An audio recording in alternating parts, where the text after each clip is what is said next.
Hello November, and November is all blue. Blue is usually referred to as feeling blue kind of thing, but then I would look at blue at a very positive thing. And on this episode of the next guest from the 973 show, we are here with one very vibrantly blue doctor in the country, a Bahraini medic. The occasion being today, World Diabetes Day. And as we all know, if we read, we see Bahrain has a high prevalence of this condition, but the strife that the country has put into, the efforts that the country has put in to fight this condition is amazing. So on this episode, Dr. Dalal Al-Rumaihi will take us through the situation in the country and answer a few questions and concerns from our audience who have already posted some amazing questions. Dr. Dalal, welcome to the show. Thank you so much, and thank you for having me. And yes, World Diabetes Day today, as we are marking it with a very important theme, that is access to care, access to diabetes care. Thank you for joining us on taking us through this important topic, especially for the country like Bahrain, as I just mentioned. So let's begin on that note, Doctor. Where does Bahrain stand in this map? Now, if you look at it globally, we have almost 537 million people around the world with diabetes. So that's around 1 out of every 10 individuals suffer from diabetes globally. In Bahrain, the latest National Health Survey was conducted by the Ministry of Health in 2018 and released in 2020. And it stated that 15% of the population of Bahrain suffer from diabetes. So that's, as opposed to the 1 in 10 globally, this is 1 in 6. Okay. Putting us up higher in a ranking, which is similar to the region here in the GCC and in the Middle East. This puts a lot of emphasis on the importance of diabetes, as you mentioned in the introduction, that it is common. And more importantly, studies have shown that for every 3 individuals that have diabetes, 2 of them are aware, 1 is still unaware. All right, okay. That's why the theme of this year, access to care, is important, so that we can capture everyone and treat them well to avoid the complications. Great.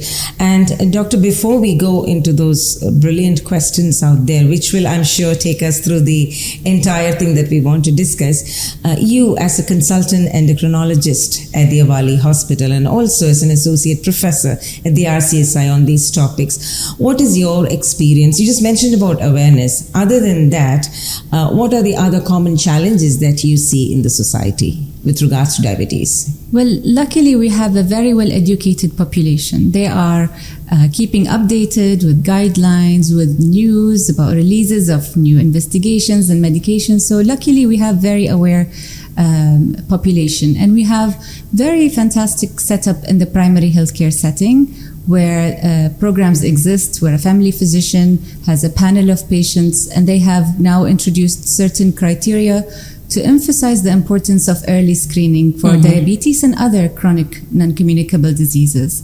So these are opportunities. The challenges, however, is perhaps in identifying these patients early on and accessing the facilities that are already there, because of some misconceptions that maybe finding out will put me at higher risk. Oh, they would start me on medications. They will start telling me I have to do this, this, and that. While actually the care currently is very simplified, empowering patients, allowing them to be at the center of the care in every decision, whether it's starting a medication or changing lifestyle. And the more we do with lifestyle, the less we need of medication or facilities altogether. So the challenges are to convince people of how much facilities are there and just go ahead and use them. Right. I think some great questions also would take us further into it. The very first question on our podcast, thank you for announcing it ahead of time, has come as, what advice would you give someone newly diagnosed with diabetes as to helping them to navigate through the condition? And that question can also be connected with the prevalence among adult and child population in the country. I think Bahrain is equally at risk for both the population, if I'm not right. Yes. The majority of patients we see have type 2 diabetes. This is representing maybe 90% of people with diabetes, while the other 10% is the type 1. Type 1 occurs suddenly in children or in people under age of 30, and it's a more aggressive disease. Type 1 needs meticulous care, meticulous checking of sugar, injections all the time, because the treatment for type 1 diabetes is insulin. Okay. Long-acting insulin for 24 hours, insulin for meals, insulin for any time the sugar is high. Oh. So if this is a person with newly diagnosed type 1, they will need to educate themselves on checking their glucose, injecting insulin properly, calculating their carbohydrates, because the more they match insulin to their carbohydrates, they will have better success.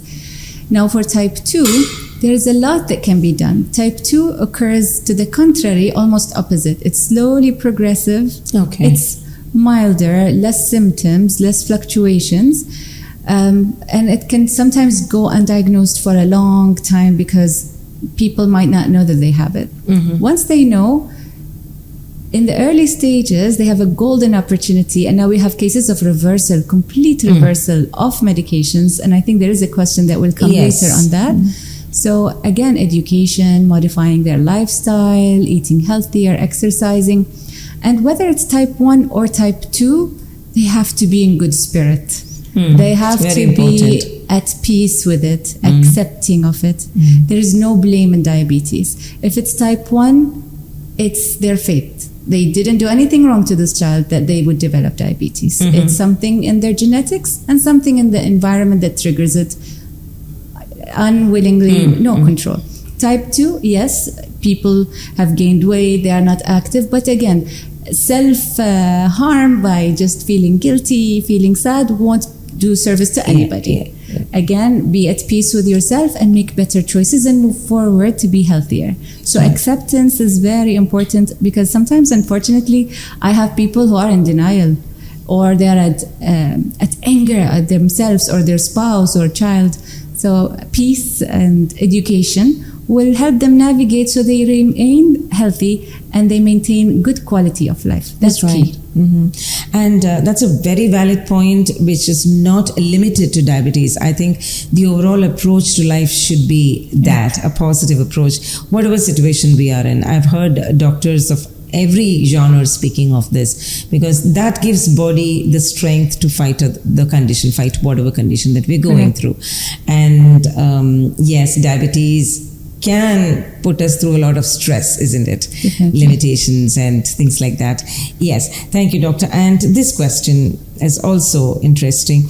Is it better to have short sessions of physical activity every day, say 30 minutes or so, or long sessions about twice or thrice a week for better glycemic control?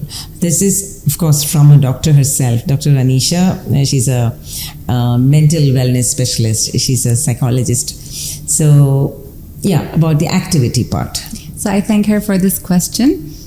All exercise matters. The American Diabetes Association, the American Heart Associations, the WHO, all are unified at a certain recommendation that for well-being, for heart health, and also for diabetes control, what we need is a minimum of cardio exercises for 150 minutes per week. However, we would split that. So for example, 30 minutes, 5 days a week, that would suffice. The more we do, the better. But this is our bare minimum. That's for everybody with diabetes, no diabetes, hypertension, or just to stay healthy and well. Sometimes this is a strain to tell someone, even go for 30 minutes, that's a strain. They did studies, they found even if you break that down into 2 sessions, each 15 minutes, every minute counts. So we try to motivate people to do their workout in a way that is sustainable, that they can keep up with, that they can enjoy. So if they cannot keep up with such regimen of, say, 30 minutes, 5 days a week, maybe they can break it to 15 minutes during lunch break, 15 minutes in the evening. Wonderful, if you could do that. And the intensity here matters. So we say moderate intensity exercise. So that's like a brisk walk, walking as if you're going to chase a bus. You're a little out of breath, able to talk, finish a sentence, but not a whole story. Maybe a light jog, maybe cycling, stationary bikes, or active Zumba, dancing, swimming, whatever will get their heart racing. Additionally, we also need resistance training or strength training. In particular for diabetes and for weight loss, research has shown that this improves insulin resistance tremendously. And by resistance training, we mean like light weights, like dumbbells, the rubber bands, which we can stretch and move around maybe equipment at the gym, body weight exercises. You could YouTube it and you will find lots of activities. So every minute counts. If you could do it up to the 150 minutes per week, that's fabulous. That's perfect, yeah. And we are living in an era that is gifted with everything on your fingertips, isn't it? You on these notes, at least on the exercise part, I think that's all available out there. And Dr. Anish has one more question. In type 2 diabetes becoming common among children, younger children, at what age do you recommend getting them screened? Now, we used to think of type 1 as a disease of children and type 2 as a disease of adults. Unfortunately, because of the global increase in childhood obesity, nowadays you might see a 3-year-old, a 4-year-old, type 2. Needing to take oral medications and exercise and diet. And prevention here is really key because it's much easier to help a kid know healthy eating and activities and fun play rather than trying to help a child with obesity to lose weight. So prevention is key. Typically for type 2 diabetes, we start screening above age of 35, especially in people with risk factors. Now for the children, I'm not a pediatrician, I'm an internist, but I would suppose if we notice that a child is struggling with weight, when we go to see the pediatrician and we see the growth charts, and the growth chart for the percentile of weight is more than 85, and if we see marks, dark pigmentation, especially in the back of their neck, that might mean they have started some insulin resistance. Sometimes the moms scrub it, they think there might be dirt, but no, this is a condition in medical terms, we call it acanthosis nigricans, and just means thickening of the skin, hyperpigmentation, dark color, because of insulin resistance itself. So if we see these signs, it's better to discuss with your pediatrician to perhaps screen. Great. And I would pick a cue from your answer. You began with obesity, childhood obesity. Before we go into the rest of the questions, I think that is equally a concern in Bahrain, and that is closely linked with diabetes, isn't it? Yes. Could you please elaborate on that? And because they are so linked, in Bahrain Diabetes Society, we have focused a lot of our programs on obesity care, obesity prevention, obesity treatment, so that we can reduce. I think we even have an entity called Bahrain Obesity Academy. Yes. I remember that. Perfect. Yeah. The thing is with type 2 diabetes, if we look backwards, it doesn't start all of a sudden. It starts with overweight and obesity. And before that, it starts with insulin resistance. So to break the cycle, we have to start early in life, even from childhood, with good choices of diet and physical activity. So that's the link where it links the obesity with diabetes, and we cannot tackle these numbers, the 15% I spoke about earlier, without breaking the obesity cycle. And I serve also at a national committee chaired by Her Excellency, the Minister of Health, that looks at all non-communicable diseases. And our target is to maintain diabetes rates the same. We are not too ambitious, we are realistic. The rates are always increasing. So if we maintain the rates steady state, say if the new survey shows 15% or 16%, not a big increase, we will be having a big statement that this has been showing the results of all our collaborative efforts, that we halted the rise. And then later on we can think of decreasing the rates. Right. And yes, hats off to the country's, the Royal Vision plus the Health Ministry's efforts. There are so many initiatives under various umbrellas to fight the condition and, as you said, to break the cycle. And not just the Bahrain Obesity Academy. There are initiatives like the walkways, isn't it? Yes. Walkathons. The society itself organizes many walkathons. Yes. And in the past less than a decade, we have so many walkways across the country towards a healthy living. So on that note, I would ask you this one very important question, which I keep hearing every November, and we keep repeatedly hammering on this: lifestyle. I always have this question to the doctors. We keep on telling people it's a lifestyle disease, but the cycle still continues. Is there any way that we can practically address this situation? Because lifestyle change has to happen from a person, isn't it? Yes. So again, education and motivation. There is a rule: if you do something for 90 days, it will become lifestyle. So we started a program in the Diabetes Society called the Walking Challenge, where we ask people to walk 30 minutes a day, 5 days a week, again with the same recommendations, and send us a proof of walk. And those who complete that challenge and send us 90 days enter a raffle, and then we give them either a very nice bicycle or a treadmill, like a sports equipment.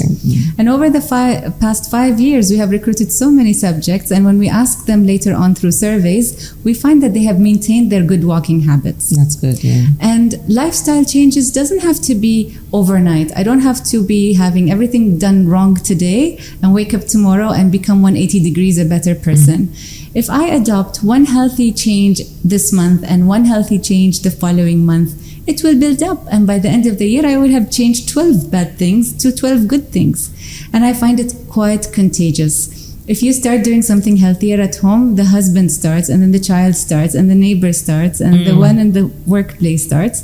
So that's a good thing to spread. And they see it by good example. Oh, she lost weight. Oh, she's looking healthier. She's looking rested. And they start following. So we can motivate each other by example, each one from her or his own self. Each employer is responsible for staff. Each school is responsible for their students.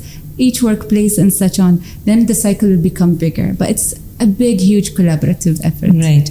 And of course, the change ultimately begins from a person and within self. And you rightly said, it's all about getting motivated. It's nice to see that motivation around you. I'll just move to this question. You said you will come back to it. What is diabetes reversal? How successful is it? We used to think diabetes is diabetes, it's chronic, there is no way out of it, especially the type 2. And that's it. You are a doctor, you will prescribe medications and let the patient go. But research has shown that type 2 diabetes in its early stage can be completely reversed. They did studies at Harvard University in different designs, some of them where they would bring newly diagnosed subjects with type 2 diabetes and put them on a very strict lifestyle change program. They will start with, for example, protein shakes for weeks and then introduce regular healthy diet, along with that intensive exercise program. And then they found that they can completely stop their medications, maintain normal sugar values again and again while maintaining healthy lifestyle. Their new program is called DROP. From day one, they drop all the medication. They're so confident their program works, and they do. And I have examples in my clinic where I practice that, not necessarily with protein shakes and all, but if we can help people lose 10% to 15% of their weight over a year, I see diabetes reversal, and it's fantastic. The trick, though, is how long will this person sustain eating healthy, stand against all the challenges and motivations and succumb to them or not? So that's the tricky part. There's also now reversal of type 1 diabetes, which was a wild dream. There is a fund to accept donation in the American Diabetes Society called Stop Diabetes, and people will donate for research, and all the millions of dollars went for nothing over the past years. But now there is hope. They have created new shielded stem cells that can create pancreatic cells, and studies are ongoing with very fantastic results. All the previous years I was optimistic for it, and I think we will see it coming to life soon. They have, for example, a gentleman who's 60 years old. He's had diabetes since he was 10 as a child, type 1, and now he's off insulin. 50 years later, now he's off insulin. So we're looking forward to this kind of reversal. Great. Yeah, and also you just said, consistency. Once you attain a goal, that's a human tendency, isn't it? That you have temptations and cravings and all that, and then you tend to go back. That's the tricky part of it. But yes, the previous answer of yours, the motivation factor, it can be combined together, and we could address that there. Yet another question is, can you please give 3 steps to follow to avoid diabetes prevention? You mentioned about prevention in the beginning. Yes. What are the 3 things that we could... First of all, I think diabetes is also a genetic situation, isn't it? It is hereditary. There is a hereditary element, but I see that the lifestyle takes a more stronger role that can oppose that genetic tendency. Oh, all right. I don't want 3 points, I want more. So let's go through them. For example, we want to maintain a healthy weight. Okay. Not necessarily ideal, perfect BMI, healthy weight. So whatever the weight is, let's drop 5 to 10% over the coming 6 months. Exercise as much as I have recommended, the 150 minutes per week with 2 sessions resistance training. We want important sleep, good sleep, 7 to 9 hours, well restful sleep. That's not always easy to keep up with our busy lives, but it makes a tremendous change. A very positive social network with people. So knowing friends and connecting with family and staying positive, it helps you and helps them reduce the stress that we have. Positive relationships are fantastic. Reducing stress is important, whatever works. So be it meditation, be it music, be it religious activities, a nice walk, whatever relaxes a person, because we're all under stress. There is no person without stress. Hydration is also important, so drinking your body's sufficient amount of water, maybe 2 liters, maybe a little more. And sometimes your doctor might recommend medications, but you notice I've said the medications at the end, because the value of the lifestyle changes is really surpassing the value of the medication. Okay, right. And she asked for 3 and you gave us a handful. I have been hearing a lot of cases of diabetes among children again. How do we identify what are the causes and precautions? You did mention about it, but the question has been repeated, which shows the importance or the concern, the mounting concern out there in the society about diabetes among children. Which age group do you think are at a higher risk for among children? So if it's type 1 diabetes, which is an autoimmune disease, the child starts with some genetic predisposition. Maybe the family never had somebody with diabetes. Maybe it's hidden within the genetic makeup, but it didn't come up as symptoms in anybody before. And then there's some environmental trigger, be it an illness, a virus, stress, that brings it up. How will we know the child will start manifesting some features? This might be, because it's type 1 diabetes, an autoimmune disease, it might be in a completely otherwise healthy, fit, lean child. They will all of a sudden start becoming ill, tired, maybe have frequent urination, lose weight without any change in lifestyle for the little kid. Maybe nauseous, maybe vomiting because of there is buildup of some toxins called ketones in their body, and that's serious. So if a parent notices that for no reason my child is losing weight, using the bathroom more often, it's better to be checked, because it could be type 1, which for unknown reason has been also increasing globally. So the studies have linked it with so many things, like for example, not breastfeeding the child increases the risk. Vitamin D deficiency increases the risk. And these are simple things that we could strive to achieve, maintain normal vitamin D and encourage breastfeeding. Right. And November also happens to be Men's Month. We celebrate men this month and give due importance and attention to their health as well. And that brings me to ask you this question. How do you see diabetes among men and women? How different, and what is the prevalence rate? In Bahrain, the prevalence is higher in men than it is in women. Oh, okay. Right. Obesity rates are higher in women than in men. Okay. The disease is the same. High glucose or high sugar in both carry the same degree of consequences. But in women, there are specific things to be concerned about. For example, if the lady has existing diabetes and maybe she gets pregnant, this carries higher risk for her pregnancy than an otherwise a lady without diabetes. Also, for young women who have menstruation, every time there is the cycle, maybe the glucose runs up and down, so that's another challenge. And for men, we also get concerned about like issues with sexual function, and that's something they can openly discuss with their doctor and get the help they need. So we are considerate of these differences between men and women. Right. So we do find, I'm surprised to hear that men are more prevalent with the condition in terms of its rate. Obesity, of course, I knew.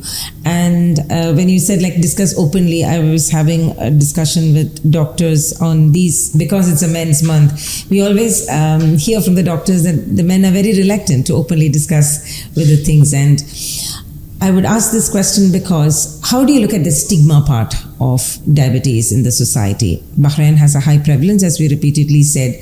Be it men or women, how do you look at the stigma part? Are people open about it? Are they coming out outright and telling you about things? How do you look at it from a doctor's point of view? I would say the majority of patients are very open about it publicly. And I think this gives us a lot of room where they can be advocates for diabetes in society. All right. And it adds for me a little bit of safety for them in case something happens, the sugar is high or low, their colleagues, their friends would know that what situation we're dealing with.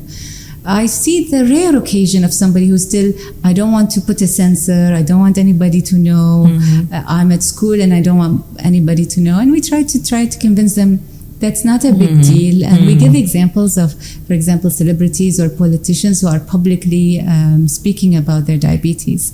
And one of the activities we do in Bahrain Diabetes Society for the past 21 years is a children camp for children with diabetes, where we take them completely away from their family for three days with us. Okay. And a parent won't let their kid with diabetes even go sleep with grandma or auntie. They are worried about their safety. How will they deal with them? No, we take them completely.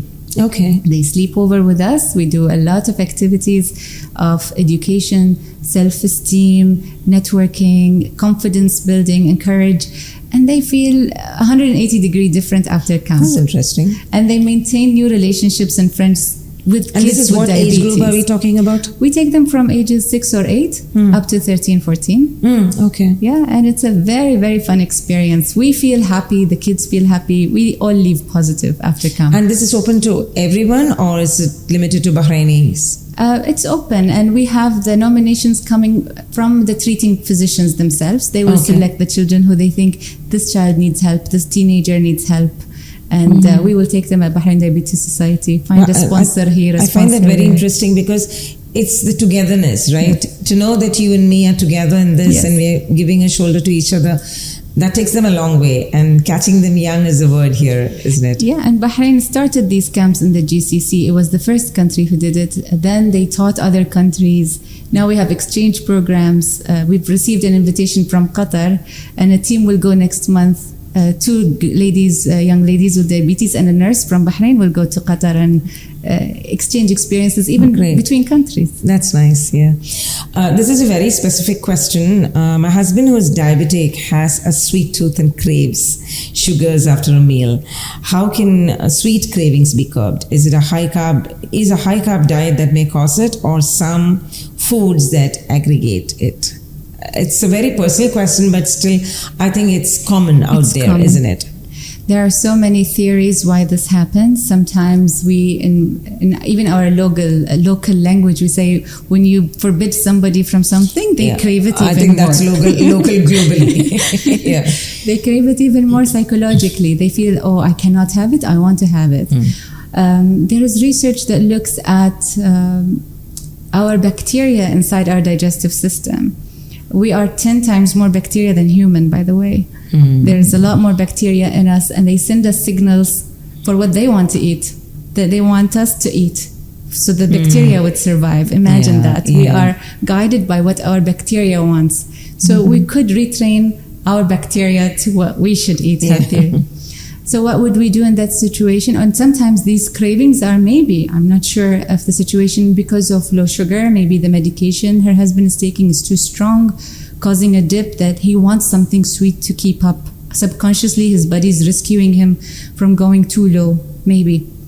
So things to discuss with the doctor, to look at the charts and the sugar numbers. If he doesn't have a sweet, will he dip into a low? That would be an interesting experiment to do 1 or 2 times. But I would say to reduce the harmful effect of having something sweet, we should keep it like he's doing till the end of the meal, after consuming protein, after consuming good amount of fiber in the diet, so there is good satiety. So we wouldn't indulge so much in the sweet. We'd have a little bite and be satisfied. And also following that with a very nice brisk walk can at least mitigate the harm that can result. And let's choose healthier sweets than bad. Fruits are sweets. If you deprive yourself for a while from chocolates and all the white sugar, you will find a pear fantastic, very sweet and satisfying. You will start tasting the sweetness in carrot, for heaven's sake. I mean, if you really stop having white sugar, you will find sweetness in natural things. Maybe a few dates, maybe something that is made at home, you know the ingredients, and it's sweetened with honey, but small portion. So let's pick healthier sweets and let's keep it really till the end with very small portion. Good advice. I don't know how easy or how practical it is. But then, yeah. And maybe one last question before we go into the last round of discussions. Are there any specific risk factors that increases a person's chances of developing diabetes? Definitely. Age is one of them. So above age of 35, we start the screening. Family members. So if you have a first degree relative, a parent or a sibling with diabetes, you're at risk. Overweight or obesity.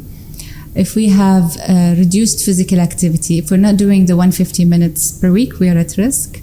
If we have a lady who has a condition called polycystic ovarian syndrome, irregular menses, etc. If a lady had previously diabetes in pregnancy called gestational diabetes, she's also at risk. Sometimes certain medications put us at risk, like steroids, or certain diseases within the pancreas, like inflammation in the pancreas. These are the main risk factors. And doctor, are there any myths or disbeliefs that go around this condition that we are discussing? Myths, there are so many myths.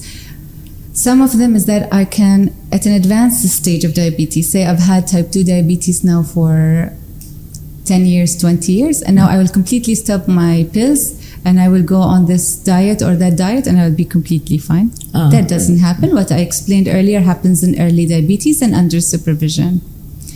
Another myth is that perhaps if I know about it, I will be more at risk. You know, some people have that fear. I better not know. I don't want to check. Another myth is if my feet are fine, I don't need screening. No, everybody with diabetes needs 3 screenings per year. Even if their feet feel completely fine, they need a doctor or a nurse to check them. Because if the sensation is reduced, you will feel you're okay. I don't feel any problem. But it's so easy to not identify stepping on a nail or stepping on a piece of glass, getting infected. Another myth is I only need to get my eyes checked if my vision is impaired. If I'm okay, I'm okay. No, that's not true. Because sometimes the retina is damaged away from visual field, but the doctors can help you prevent it from progressing to your vision. So it's also important to do that. If I get my kidney affected, it's my medication that did it. That's another myth I hear a lot. That's because certain medications are filtered through the kidney. And we as doctors, whenever we see the kidney has deteriorated because of age, diabetes, high blood pressure, and the other conditions they have, we would alter medication and say, oh no, then stop that or stop this. They say, that's what damaged my kidney, and now she is stopping it. And then that spreads as rumors that these drugs are bad for the kidney. And I think there are also various other conditions linked to diabetes, which you just now mentioned about the eyes. That's why, because diabetic retinopathy, right? Correct. That is something very important, which we also have to keep in mind. There are various other health conditions, if I'm not mistaken, linked to diabetes. Yes, cataract, glaucoma, all are also linked with diabetes. Right. And as we come to the close, I would want you to take us also through the medications, the advancement in the health sector as such, and the technological innovation have brought us closer to many innovative solutions towards diabetes. Easy way of monitoring your blood sugar, or easy way of taking in insulin, etc., etc. What are some of the latest developments which can make life easier? There are so many advances. So for anybody in the healthcare, this is a fascinating time to learn and help people with many tools, medications, technologies, as you mentioned. So I'll start with the medications first. We get directions, global directions, international directions of what medications to pick for this patient, that patient, or the other. And research have lately shown some medications that can really save a patient from having a second heart attack or heart attack at all, or having deterioration of their kidneys, or help them maintain diabetes and lose weight, which we know they go hand in hand for type 2. So the guidelines have shifted a lot of medications from the bottom of the guidelines to the top of the guidelines. Some of them are injectable, some are helping patients, as I said, avoid heart attacks, kidney deterioration, and lose weight. And they have become so popular. People come asking by name, put me on this or put me on that. Because again, our patients are educated and they've read the research, they've read patient experiences. So the medications have changed, and we feel thrilled because we see the results. We see that person's kidney coming down over years, and now it has finally stabilized. And it makes a huge difference on the person's lifestyle when they lose the weight and they have diabetes, and then we get them off, for example, insulin, and they're active with exercise and having more self-confidence is fantastic. So medications really have changed. Some of the limitation with such medication is access, and again we have to emphasize access to care. Not all insurances would cover them because they are newer, pricier, and not all primary or public sector would carry them. So that carries a little bit of financial burden to deliver this care to everybody. In terms of technology, there are lots of devices, and the key here is connectivity. So connecting the patient with the physician, connecting the patient with the nurse and the parent, for example, for children. You might have seen those that look like a Sensors, disc on the arm. And instead of pricking fingers and going through that painful experience, they can simply scan their mobile smartphone and they get their glucose values with a lot of wealth of information so that we know what's happening at night, during school, during exercise, and we help them have better control. And some of the public sector facilities do provide them free of charge for type 1 kids. For the pumps, now the latest models are revolutionary. They are technically an artificial pancreas in your hand. Not only sensing the glucose because it comes with a sensor, but because it would react to high sugar, react to low sugar, pumping more or pumping less. So instead of pricking a child 4 times a day, 5 times a day or more, you put the patch of the pump, etc., etc. We program it for the kid, and then every 3 days we will have to do that again. Otherwise, it's pushing buttons on the device. There is still education to be done for the family and commitment from the family to put the carbs and enter the glucose value, but it transformed how we deal with diabetes. Yeah, exactly. Limitation is again price. These technologies come with a big price tag. And at Bahrain Diabetes Society, we do fundraisers so that we can make sure that more children can be benefiting from these technologies. Right. That was a very informative and educational session, Doctor. And as we always say, we all wait till November to discuss these things. I think that should not be the case. We should be discussing this every day. And Bahrain Diabetes Society has always been very active out there. And all of you can reach out to the society, especially with the social media platform so vibrant, isn't it? And as we come to the close, you have been associated with all these efforts that Bahrain has put in place for years on now, that we brought this to the 15%, which is really good after a long struggle, isn't it? And you've been part of various scientific committees, major conferences, the Diabetes Society as such. You've been part of the King Hamad University Hospital. You're now teaching at the RCSI. You've been all out there. What is your vision for Bahrain in terms of diabetes? Because I see the passion in you. I've always been seeing you very passionately working towards this cause. Well, my passion is that we continue what we're doing, keep educating the patients and keep educating the healthcare workers. I wish we have a central place to put all these facilities in one location under one roof for everyone. Because several countries have it as a national diabetes center, which will have the eye test, the foot test, the dietitian, the gym for people to be active. And that will have under one roof comprehensive care for all our patients. My other thing that I would wish for is that it would become culture. Taking care of my lifestyle is my culture. It's how I live. It's how I identify myself and how I raise my children. And my community transforms day by day towards a healthier lifestyle. So if we all adapt, as I said, one good healthy habit a month, in a year we'll be different people. Yeah, exactly. Yes. Thank you, Doctor. Thank you so much for joining us on this special day when the world marks the Diabetes Day with the theme Access to Care. And all the very best to all your engagements and activities. to make the world a better place. Thank you so much. Thank you, Raji, and thanks to all your followers and your team. I had a lovely time with you guys.